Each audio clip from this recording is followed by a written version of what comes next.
bersama dengan waktu. Ruang redaksi memberikan kabar terbaru. Sultraline hari ini.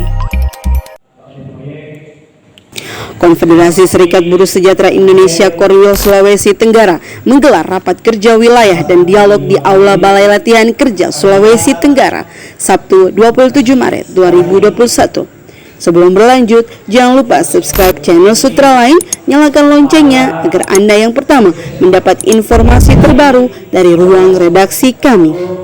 Dalam kegiatan ini turut dihadiri Sekjen DPP SBSI, pengurus DPP SBSI, bidang konsolidasi, Sekwil 3 SBSI, Kepala BLK Kendari, Disnaker Provinsi Sulawesi Tenggara, Kabid Hukum Polda Sultra, BPJS Ketenagakerjaan, Imigrasi Kelas 1 TPI Kendari, dan sejumlah pengurus SBSI dari 14 kabupaten kota se-Sulawesi Tenggara.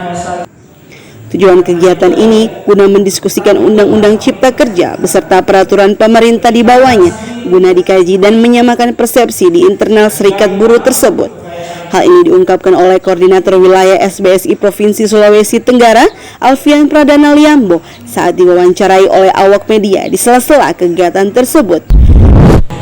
Pertama, di mana PP yang baru, peraturan pemerintah yang baru itu sudah terbit, turunan dari Undang-Undang Nomor 11 Tahun 2020 tentang Cipta Kerja. Yang pertama itu PP Nomor 34 tentang penggunaan tenaga kerja asing, 35 tentang perjanjian kerja waktu tertentu, di mana di situ ada diatur juga PHK dengan alih daya. Kemudian PP 36 itu terkait dengan pengupahan, PP 37 berkaitan dengan penggunaan sistem jaminan sosial nasional. Nah, seperti itu. Jadi kebetulan baru terbit beberapa minggu yang lalu. Nah, makanya kita coba untuk sesegera mungkin melakukan dialog. Dialog ini berkaitan dengan maksud dan tujuan dari itu, supaya tidak menjadi bias di masyarakat, terutama di buruh itu sendiri. Karena ini juga dengan adanya regulasi yang baru, tentunya kami mencoba untuk sesegera mungkin mengidentifikasi potensi-potensi masalah yang ada. Karena ketika itu tidak cepat kita akomodir, maka nantinya akan menimbulkan opini-opini yang dapat mengganggu investasi. Setidaknya SBSI sudah mampu untuk kemudian bagaimana mengidentifikasi masalah-masalah itu terlebih dahulu. Ia juga menambahkan, hari ini masih banyak hak-hak buruh yang belum diakomodir oleh pengusaha, khususnya di sektor pertambangan dan perkebunan, mulai soal jaminan sosial, perjanjian kerja, dan soal upah. Pertama, terkait dengan persoalan jaminan sosial. Masih banyak teman-teman pekerja itu belum terakomodir sistem jaminan sosial. Itu yang pertama. Yang kedua, terkait dengan perjanjian kerja atau kontrak kerjanya. Jujur, kemarin kalau dia sifatnya kontrak saja, itu tidak memiliki jaminan atau kepastian di hari tua. Padahal pekerjaan-pekerjaan yang sering dikerjakan kawan-kawan buruh itu berstatus pekerjaan tetap, di mana di dalam regulasi-regulasi sebelumnya itu sudah harus diatur tentang jaminan pensiun.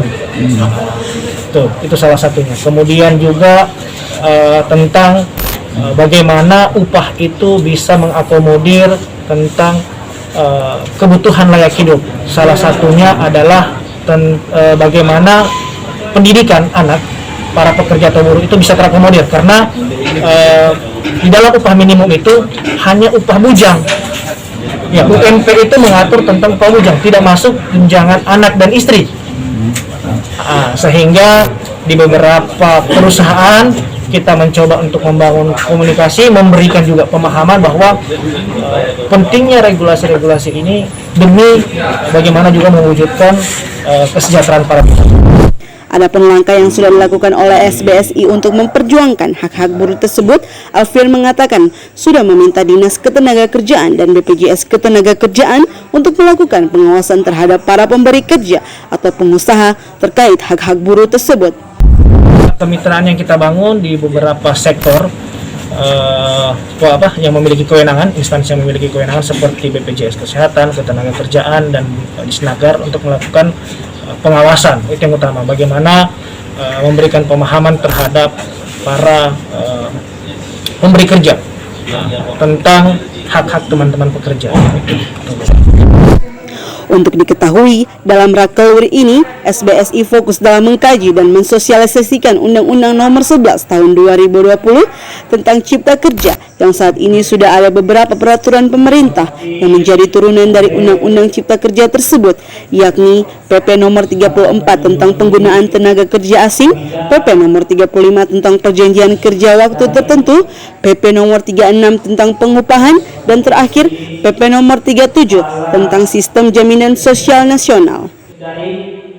Dari Kompleks Blok M Bende Kendari, jurnalis Sultra Line Ismar Indarsyah mengabarkan untuk Anda.